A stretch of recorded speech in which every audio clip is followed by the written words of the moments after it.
DJ Umesh Shukipur बाजार। जब जान डोलिया के दुआरा से उठ कर मोर जात राम की सुन साथ जे छूट हाँ हाँ जब जान डोलिया के दुआरा से उठ कर मोर जात राम की सुन साथ जे छूट करते दफन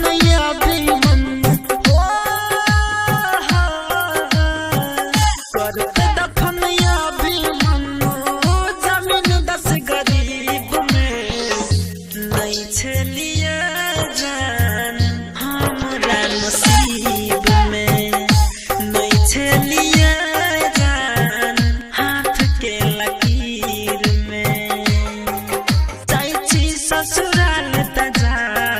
दुआ दै छी यहाँ के रानी जाके पियावा के घर बसेबै भूल जाब हमरा रानी छीनला विधाता लब के छीनलक विधाता लब के या तक करीब में नहीं छलिए